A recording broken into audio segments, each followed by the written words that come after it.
और आप कभी नहीं चाहेंगे कि आप अपने सिलेक्शन से दूर हों। तो आप अपना एक तो ये वाला टाइम अपना बचाइए और अपनी जो एग्जाम भी हुआ है ना और नेक्स्ट हो रहा है तो उसमें भी कम से कम 6 से 7 या कभी कभी 10 से 11 क्वेश्चन रिपीटेड होते हैं, तो आपको कोचिंग लेने की।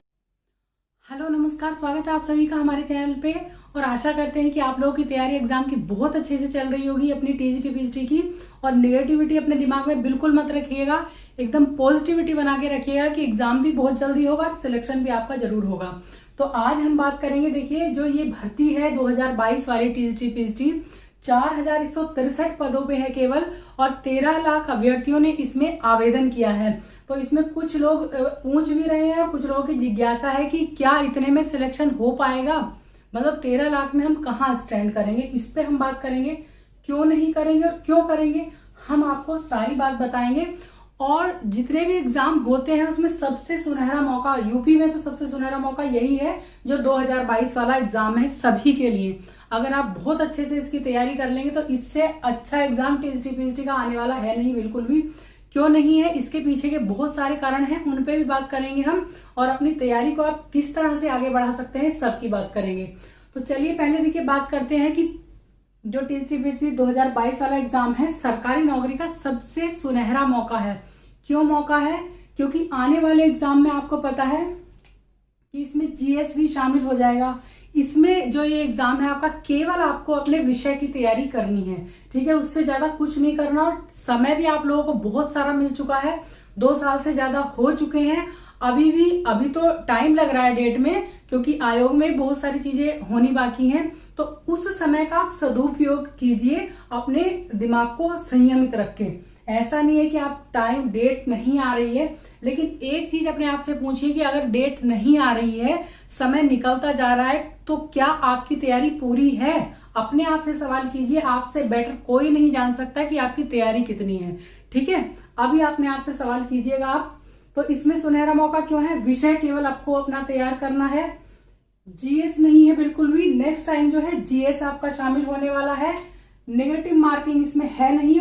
नेक्स्ट टाइम जो एग्जाम होगा हो सकता है उसमें नेगेटिव मार्किंग हो जाए, आप सभी को पता है, क्योंकि भीड़ बहुत ज्यादा हो रही है आवेदनों की और जो पोस्ट है ये लोग कम करते जा रहे हैं, क्योंकि बच्चे भी सरकारी स्कूलों में कम पढ़ रहे हैं। तो उसमें क्या होगा, इनका जो मकसद रहेगा वो एलिमिनेट करने का रहेगा, जिस तरह की अदर एग्जाम में होता है। तो नेगेटिव मार्किंग की पॉसिबिलिटी बहुत ज्यादा है, इसको आप पॉजिटिवली लीजिए, नेगेटिवली मत लीजिए, क्योंकि अगर नेगेटिव मार्किंग होगी तो सबके लिए होगी। अब है देखिए, इंटरव्यू भी नहीं है, ठीक है। पीजीटी में तो अभी कह नहीं सकते हैं, लेकिन पीजीटी में भी लगभग नहीं है, क्योंकि लास्ट टाइम न्यूज आई थी कि पीजीटी में भी खत्म कर दिया है, ठीक है। तो आप इसको एकदम सुनहरा मौका मान करके चलिए कि इसमें आपका सिलेक्शन, अगर आप थोड़ा सा भी अपने आप को पुशअप कर देंगे तो बहुत अच्छा आपका सिलेक्शन हो जाएगा इसमें। अब बात करते हैं, देखिए 4163 ओनली इसमें पोस्ट है और कितने हैं अभ्यर्थी? 13 लाख, ठीक है, 4000 है बस। तो कुछ बच्चे कह रहे हैं कि बहुत ज्यादा है, इसमें सिलेक्शन होना मुश्किल है। तो पहले तो मैं इसी का आपका ना कंफ्यूजन दूर कर दूं। इसमें जो है मोस्टली बच्चों ने दोनों चीजों में फॉर्म भरे हैं, जो टीजीटी है उसमें भी और पीजीटी में, क्योंकि लगभग सभी का पीजी भी था और वो बीएड भी था, तो दोनों में फॉर्म भरे हैं। इसी से आधे हो जाएंगे, 2 साल हो चुके हैं। तो बहुत सारे अभ्यर्थी जो है उनकी जॉब भी लग चुकी है कहीं ना कहीं, चाहे तो अदर स्टेट में ले लीजिए या फिर सेंट्रल गवर्नमेंट में ले लीजिए। बहुत सारे अभ्यर्थी ऐसे हैं जो इसमें से निकल चुके हैं, क्योंकि अदर स्टेट में बहुत सारे तो बिहार में ही जा चुके हैं, क्योंकि पहले जो था अदर स्टेट का इतना क्रेज नहीं था, ना ही जाना लोग पसंद करते थे। लेकिन अब बेरोजगारी इतनी है और जरूरतें इतनी है, तो जैसे एग्जाम हुए हैं किसी भी अदर स्टेट में हुए हैं, सेंट्रल गवर्नमेंट में, तो सभी चीज की तैयारी कर रहे थे। बहुत सारे बच्चों का इसमें से सिलेक्शन हो चुका है, तो भीड़ वैसे ही कम हो जानी है। मुश्किल से आकर के 4 से 5 लाख अगर मुश्किल से भी बचेंगे तो 4 से 5 लाख इसमें बचेंगे एग्जाम देने वाले। उनमें भी सीरियस स्टूडेंट कितने होते हैं? बहुत कम होते हैं। तो अपने आप को ये मत समझिए कि आपको बहुत ज्यादा टफ होने वाला एग्जाम, टफ नहीं होने वाला, केवल आप अपनी तैयारी कीजिए अच्छे से। दूसरी बात है कि ये पोस्ट थोड़ी है, ये थोड़ी नहीं है पोस्ट। आप देखिए यूपीएससी का एग्जाम होता है, पीसीएस का होता है, कितनी थोड़ी सी उसमें सीट होती है, उसमें क्या लोग सिलेक्शन नहीं लेते? बहुत गरीब घरों के बच्चे सिलेक्शन लेते हैं, तो ये कौन सी बड़ी बात है? बिल्कुल भी नहीं है। दूसरी बात है, कुछ बच्चे पूछ रहे हैं कि क्या इसमें कोचिंग लेने की जरूरत है? तो मैं कहूंगी बिल्कुल भी नहीं है, क्योंकि इसमें आपको केवल अपना विषय पढ़ना है और विषय के साथ सबसे बड़ी मैं संजीवनी जो कहती हूँ आपको करना है आपके PYQs, प्रीवियस ईयर के क्वेश्चन पेपर। देखिए हर बार रिपीट होते हैं क्वेश्चन, बहुत सारे क्वेश्चन रिपीटेड, यानी कि अगर आपका लास्ट एग्जाम भी हुआ है ना और नेक्स्ट हो रहा है तो उसमें भी कम से कम 6 से 7 या कभी कभी 10 से 11 क्वेश्चन रिपीटेड होते हैं। तो आपको कोचिंग लेने की मुझे नहीं लगता कि जरूरत है। ठीक है, अगर आपने देखे हैं प्रीवियस ईयर क्वेश्चन उठा करके या आपने कभी एग्जाम दिया है तो आप लोगों को इसका पता होगा। ठीक है, अब रही दूसरी बात कि कुछ लोग कहते हैं कि हमारे पास समय नहीं है, तो समय की बात ऐसी है, आप अपना, अगर आप कहते हैं कि आपके पास समय नहीं है तो आप अपना स्क्रीन टाइम, क्या होता है देखिए स्क्रीन टाइम आप मोबाइल पे चेक कीजिए कि कितना बैठेगा। जो कहने वाले हैं कि हमारे पास समय नहीं है ना, चाहे वो हाउस वाइफ है या कोई भी है, तो स्क्रीन टाइम आपका कम से कम भी देखिए मैं बताऊं 7 से 8 घंटे आपका रोज बैठ जाएगा। मतलब आप मोबाइल कितना चलाते हैं और उस मोबाइल में आप क्या देखते हैं ये तो आप अच्छे से जानते हैं कि आप क्या देख रहे हैं। तो स्क्रीन टाइम आपका 7 से 8 घंटे आएगा। ठीक है, तो क्या आप इससे आधा टाइम भी 3 से 4 घंटे अपने पढ़ने में नहीं लगा सकते हैं? आप खुद चेक करके देखिएगा आज ये वीडियो खत्म होते कि आपका स्क्रीन टाइम कितना रहेगा। कम से कम 7 से 8 घंटे जरूर रहेगा सभी का। तो हम अगर उसको टाइम दे सकते हैं इतना मोबाइल को, जबकि कोई यूटिलिटी नहीं है इसमें 7 और 8 घंटे की, तो 3 से 4 घंटे आप दे सकते हैं अपनी पढ़ाई के लिए और बहुत अच्छी तैयारी कर सकते हैं। आप अपनी डेडलाइन अगस्त या सितंबर मानिए एग्जाम की, तो उस तक आपकी बहुत अच्छे से तैयारी हो जाएगी अगर आप ये वाला टाइम आधा भी अपनी तैयारी में देते हैं। ठीक है, तो क्या फायदा है इस वाले टाइम का? इसमें आपको पता है कि ये जो टाइम दे रहे हैं कि आप क्या इसमें आप सिलेक्शन पा सकते हैं या अपने सिलेक्शन के पास जा सकते हैं। तो आज से ही अपने जो बहाने हैं उनको छोड़िए कि हम कल करेंगे। मान लिया कोई आपने प्रैक्टिस सेट सोचा है कि हम आज लगा रहे हैं, ठीक है, या फिर सोचा है कि कोई टॉपिक है अपना सब्जेक्ट का उसको हम करेंगे, तो टालते टालते आज नहीं कल, कल नहीं परसों, इसी तरह से टाइम निकल जाता है। और आई टालने वाली जो आदत है ना आपकी सिलेक्शन से आपको बहुत दूर ले जा रही है और आप कभी नहीं चाहेंगे कि आप अपने सिलेक्शन से दूर हों।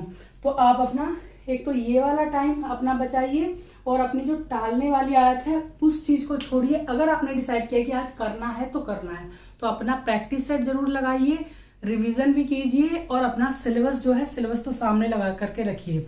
ठीक है, और एक चीज आपको करनी है जो मैं हमेशा कहती हूँ कि आपको निगेटिविटी से दूर रहना, हमेशा पॉजिटिविटी बनाए रखनी है और पॉजिटिव लोगों के पास रहना है। तो निगेटिविटी कैसी होती है, निगेटिव लोग कैसे होते हैं मैं आपको बताऊं कैसे होते हैं। अभी जैसे मान लिया कोई वीडियो देख रहा है तो वो आएंगे नीचे कमेंट करने की एग्जाम डेट नहीं आने वाली है। सबसे बड़ी वही लोग हैं, एग्जाम डेट बिल्कुल नहीं आने वाली है, नई भर्ती भी नहीं आने वाली है और इतने में कहाँ सिलेक्शन होगा, या फिर बोलेंगे कि कुछ नहीं है पेपर होगा लीक हो जाएगा, धांधली हो जाएगी। इतने लोग हैं, इतने में से मान लीजिए आप क्या 10 से 15 या 20 लाख रुपए कितने लोगों के पास होंगे इतने में से, या फिर इतने में से भी अगर इनके पास 10 से 20 लाख रुपए हैं सबके पास, तो ये नौकरी क्यों करेंगे? इस चीज को भी आपको सोचना चाहिए। जो ये कहते हैं ना कि नहीं धांधली हो जाएगी या रुपए देने वालों का होता है, तो ये भी नेगेटिव लोग होते हैं। इन लोगों से बच के रहना चाहिए। जितना हो सके अपना पॉजिटिव माइंड रखिए, पॉजिटिव माइंड से बढ़िए, क्योंकि जितना आप पॉजिटिव माइंड रखेंगे उतना आपको याद होगा और आपकी चीजें उतनी ही अच्छी होंगी। तो नेगेटिव लोग क्या होते हैं? नंबर 1 कि आपसे नहीं होगा या फिर एग्जाम अभी नहीं होने वाला है, और वो हो सकता है उनमें से कुछ ऐसे हों कि केवल दिखाने के लिए कहते हो चुपचाप पढ़ रहे हो। तो आप अपनी तैयारी कीजिए, आपके पास अभी समय है काफी। अगर आपने शुरू भी नहीं किया है, शुरू नहीं करने का मतलब ये नहीं है कि आप जीरो में हैं, आपको कुछ नहीं आता है, क्योंकि अब कम से कम आपने ग्रेजुएशन कर लिया है, बीटीसी या बीएड आपने कर लिया है, तो जो आपने पढ़ा है वही चीजें आएंगी। और इसमें जो ये एग्जाम होता है टीजीटी की मैं बात करूं तो इसमें केवल आपका 10th से लेकर के ग्रेजुएशन लेवल का आता है। इसमें हद से ज्यादा कोई आ जाएगा तो ग्रेजुएशन का आ गया, उससे ऊपर का नहीं आएगा। और सबसे ज्यादा इसमें इंटर तक का जो आपने सिलेबस पढ़ा है ना 12th में, वो आएगा। तो आप जीरो में नहीं है बिल्कुल भी, आप 12th तक ये बहुत चीजें पढ़ चुके हैं जो आपका टीजीटी में आने वाला है। कुछ ही ऐसा है जो कि आपका ग्रेजुएशन लेवल का आएगा। रही बात पीजीटी की, तो उसमें ग्रेजुएशन से थोड़ा सा ऊपर आ जाए, ग्रेजुएशन तक आ जाए, उससे मतलब बाहर तो नहीं आएगा, जो आपने पढ़ा है ग्रेजुएशन तक का आ जाएगा इसमें। और इसमें आएगा टीजीटी में आपका 12th लेवल का, जो आपने 12th में पढ़ी है किताबें, आप देखिएगा कभी भी खोल करके, वही चीजें आएंगी उसमें से, उसी में से मैटर आता है, चाहे आप एनसीईआरटी पढ़ लीजिए या अदर चीजें। तो इसमें सिलेक्शन लेना बहुत बड़ी बात नहीं है, बहुत छोटी सी है। बस आपको क्या करना है, अपना टाइम मैनेज करना है, अपना सिलेबस पूरा करना है, मॉक टेस्ट लगाने हैं, रिवीजन करना है, और समय जो अपना ये यहाँ दे रहे हैं, फालतू किस चीज में दे रहा हूँ, ये यहाँ पे देना है अपनी स्टडी में। और क्या छोड़ना है, दिस बहाने और स्क्रीन टाइम, इससे ज्यादा कुछ भी नहीं है। केवल 2 चीजें हैं जो आपको छोड़नी है और अपनी तैयारी में लग जाना है बस। इससे सुनहरा मौका कोई नहीं हो सकता है बिल्कुल भी। ना तो आपका जीएस है, ना नेगेटिव मार्किंग है, और ना ही कुछ चीज है। बहुत कम इसमें लोग रह जाएंगे एग्जाम देने वाले आने वाले टाइम में। आप खुद देखिएगा, बहुत सारे लोग हैं। कई लोगों को तो मैं भी जानती हूँ जिन्होंने फॉर्म भरा था और उनकी अदर स्टेट में भी लग गई है, सेंट्रल में लग गई है, तो वो लोग इसमें नहीं आना चाह रहे हैं, या फिर आना भी चाहेंगे तो हो सकता है उनको तैयारी करने का टाइम नहीं मिले। ठीक है, तो आज की वीडियो में इतना ही। अगर आपको पसंद आई है तो लाइक करके चैनल को सब्सक्राइब कर लीजिएगा। मिलती हूँ नेक्स्ट वीडियो में। अगर आपको इंग्लिश टीजीटी पीजीटी इंग्लिश का कोई टॉपिक चाहिए उससे रिलेटेड, तो आप कमेंट में बता सकते हैं, तो मैं उसकी वीडियो नेक्स्ट लेकर के आ जाऊंगी। वीडियो देखने के लिए thank you so much. I hope आप लोगों के लिए ये वीडियो हेल्पफुल रही होगी।